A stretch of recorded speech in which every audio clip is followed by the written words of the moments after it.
नमस्कार दोस्तों, आप देख रहे हैं बोल बच्चन ग्लोबल न्यूज और मैं भानु प्रताप उजाला। आज बात करेंगे हम लोग की आखिर बिहार में महागठबंधन में हो क्या रहा है। एक तरफ सुनने में ये आ रहा है कि महागठबंधन में जेएमएम जो झारखंड की पार्टी है वो गठबंधन से अलग हो गई। ठीक, दूसरी तरफ कांग्रेस के जो नेता हैं,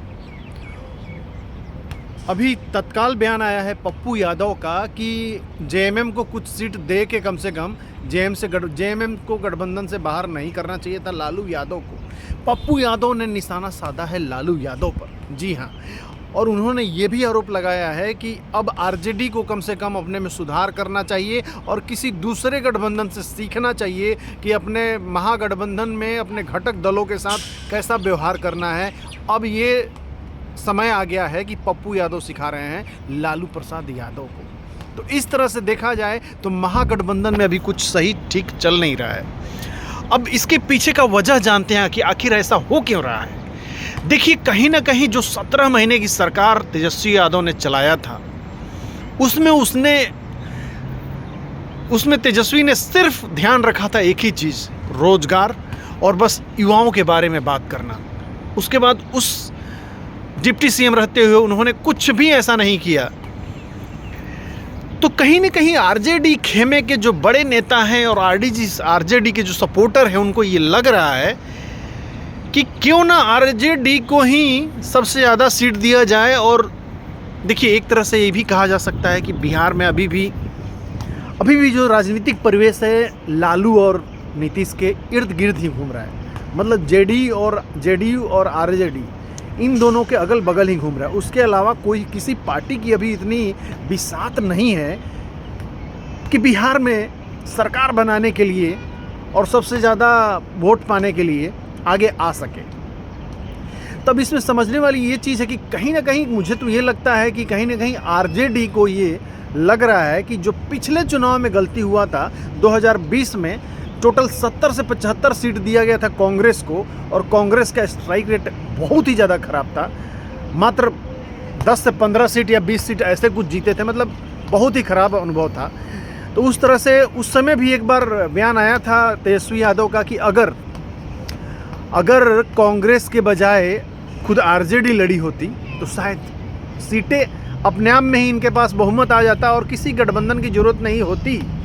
तो हमें लगता है कि जो आरजेडी सुप्रीमो लालू प्रसाद यादव हैं वो पिछली गलतियों से सीख लेते हुए इस चुनाव में सोच रहे हैं कि इस चुनाव में पूरा अपना तंत्र मंत्र और शक्ति डाल देते हैं और ये जो घटक दल हैं साथ दें तो भी ठीक और न दें तो भी ठीक।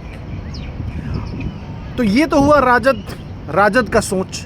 अब सोचते हैं कांग्रेस का। देखिए, कांग्रेस में भी कहीं ना कहीं अभी है, भले ही कांग्रेस के लोग बोलें कि अभी हम हमारे बदौलत ही, अभी पप्पू यादव बयान दे रहे हैं कि क्या बिना कांग्रेस के सपोर्ट क्या आप सरकार बना लेंगे। तो ऐसी भाषाओं से बचना चाहिए कांग्रेस को, ये उन्हीं के लिए नुकसानदायक है। अब पूछेंगे आप क्यों? अभी 30 से 40 सालों में आप एक ऐसा कांग्रेस का नेता बताइए जिनके बदौलत बिहार में तेजस्वी के बराबर भीड़ जुटा सकते हैं या तेजस्वी के कद पर आके खड़े हुए हों। नहीं है अभी कोई भी। तो कहीं ना कहीं कांग्रेस, देखिए, कांग्रेस को अपनी राजनीति जो है केंद्र में चमकाने की ज़रूरत है। और जैसे बीजेपी क्षेत्रीय दलों के साथ हर स्टेट में अपना बनाए हुए, उस तरह से आरजेडी के साथ कांग्रेस को अपना तालमेल बैठाकर इस चुनाव में साथ लड़ना चाहिए, न कि अपने आप को ईगो दिखाना, हम बड़े हैं, हम ये कर लेंगे, हमारे बिना ये कर लेंगे। तो इस तरह से अगर होगा तो आरजेडी के लवर और आरजेडी के फैन के लिए बुरी खबर होगी कि कहीं ना कहीं तो सेंध लगेगी आरजेडी की सीटों में अगर कांग्रेस भी नाराज़ हो जाती है। और एक तरफ जेएमएम ऑलरेडी नाराज़ चल रहा है, हो गया है, मतलब गठबंधन ख़त्म हो गया जेएमएम का और महागठबंधन का। और दूसरी तरफ सहनी भी नाराज़ ही हैं। पिछले चुनाव में भी उन्होंने ऐसा किया था कि दल बदल कर वो एनडीए में चले गए थे। तो एक कमी है आरजेडी में कि वो अपने घटक दलों को संभाल नहीं पा रहे हैं। दूसरी तरफ देखा जाए तो दूसरी तरफ भी कोई ज़्यादा हालात ठीक नहीं है अभी।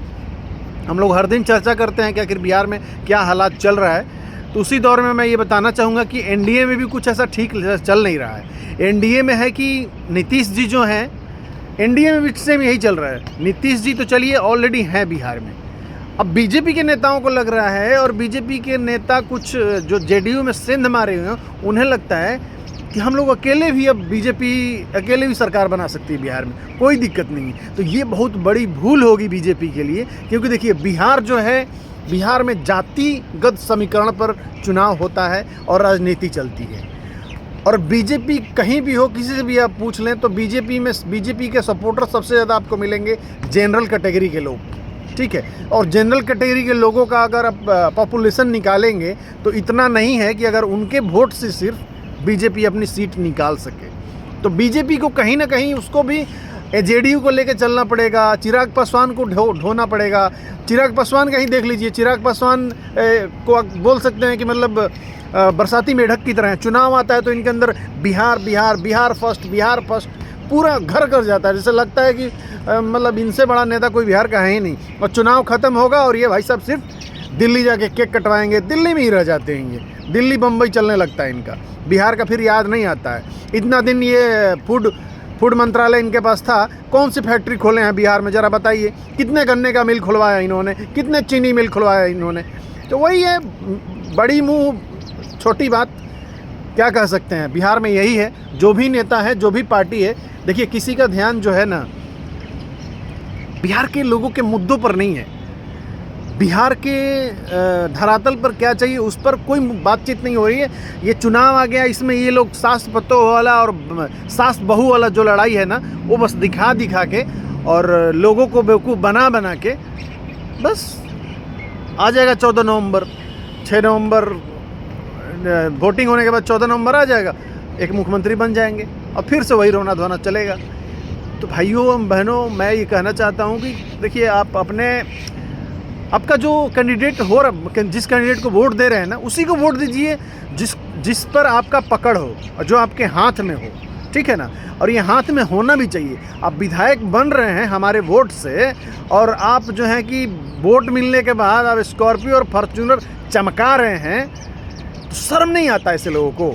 तो उनको बताइए कि अरे विधायक जी, आपके दादा परदादा हमारे बल पर हैं, ज़मींदार होंगे, चाहे होंगे बड़का विधायक, चाहे एमपी। हम ये आम आदमी के वोट के बदौलत, और हम जो आपके खेतों में काम करते हैं उसके बदौलत आप लोग हैं। और जब तक इन ज़मींदारों को और इन बड़े लोगों को ये समझ नहीं आएगा कि हमारे जो लोग हैं, जो हमारे अंडर काम करते हैं, उनका इज्जत और रिस्पेक्ट नहीं होगा, तो बिहार में लाख चाहे मोदी जी मुख्यमंत्री बन जाएं, बिहार नहीं बदलेगा। अगर मेरी बातों से आप सहमत हैं तो हमारे चैनल पर कमेंट डालिए और बताइए कि कितना सही बोल रहा हूँ, कितना नहीं गलत बोल रहा हूँ। और हमारे चैनल को देखते रहिए और शेयर कीजिए, सब्सक्राइब कीजिए और लाइक कीजिए ब्रदर। Okay, thank you. जय भारत, जय बिहार, जय भीम, जय संविधान।